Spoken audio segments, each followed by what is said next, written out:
Human trafficking, a crime against humanity. With Sri Lankans focusing their attention on the unprecedented and historic public uprising, which forced President Gotabaya Rajapaksa to flee the country and resign, and Parliament on Wednesday electing Prime Minister Ranil Wickremesinghe as president with a majority of 52 votes, the United Nations later this month marks the World Day Against Trafficking in Persons.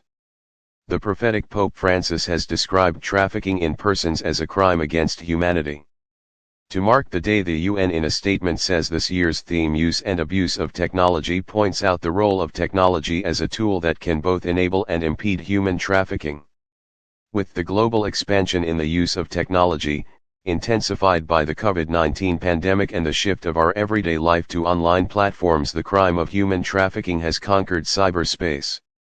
The internet and digital platforms offer traffickers numerous tools to recruit, exploit, and control victims, organize their transport and accommodation, advertise victims and reach out to potential clients, communicate among perpetrators, and hide criminal proceeds, and all that with greater speed, cost-effectiveness, and anonymity, the UN says.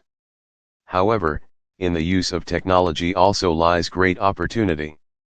Future success in eradicating human trafficking will depend on how law enforcement, the criminal justice systems and others can leverage technology in their responses, including aiding investigations to shed light on the modus operandi of trafficking networks, enhancing prosecutions through digital evidence to alleviate the situation of victims in criminal proceedings, and providing support services to survivors. Prevention and awareness-raising activities on the safe use of the internet and social media could help mitigate the risk of people falling victim to trafficking online. Cooperation with the private sector is important to harness innovation and expertise for the development of sustainable, technology-based solutions to support the prevention and combating of human trafficking, according to the World Body. The UN also tells us how we can get involved in the battle against this crime. We could share, like and comment on the social media messages for the World Day.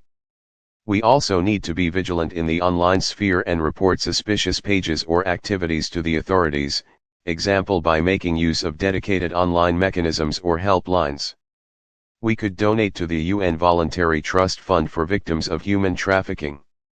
This one provides on-the-ground assistance and protection to victims of trafficking. The UN has encouraged the member states to ensure that what is illegal and prosecuted offline is also illegal and prosecuted online. We need to expand our attention in the fight against human trafficking to cyberspace, including providing resources for law enforcement and ensuring policies and regulations are in place. We also need to join the Blue Heart campaign and support victims of human trafficking via the UN Voluntary Trust Fund, UNF. The UN has made a special call to technology-based private sector companies, especially tech companies, to ensure measures and restrictions are in place to prevent the use of technological platforms and tools for trafficking. These companies are also urged to use technological ingenuity to fight human trafficking and proactively identify illegal and harmful material online and take immediate and effective steps to remove it.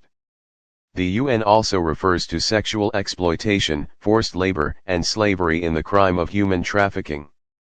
Trafficking in persons is a serious crime and a grave violation of human rights. Every year, thousands of men, women, and children fall into the hands of traffickers, in their own countries and abroad. Almost every country in the world is affected by trafficking, whether as a country of origin, transit, or destination for victims.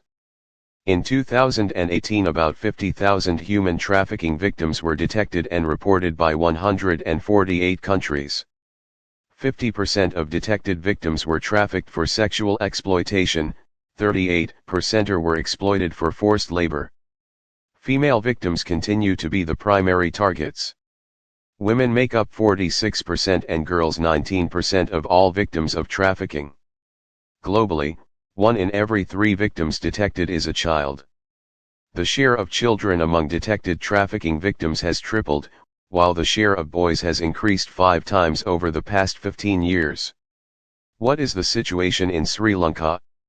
We have no legal or state organization dealing with this crime against humanity. The United Nations Office on Drugs and Crime, UNODC, as guardian of the United Nations Convention Against Transnational Organized Crime, UNTOC, and the protocols thereto, assists states in their efforts to implement the protocol to prevent, suppress, and punish trafficking in persons, Trafficking in Persons Protocol.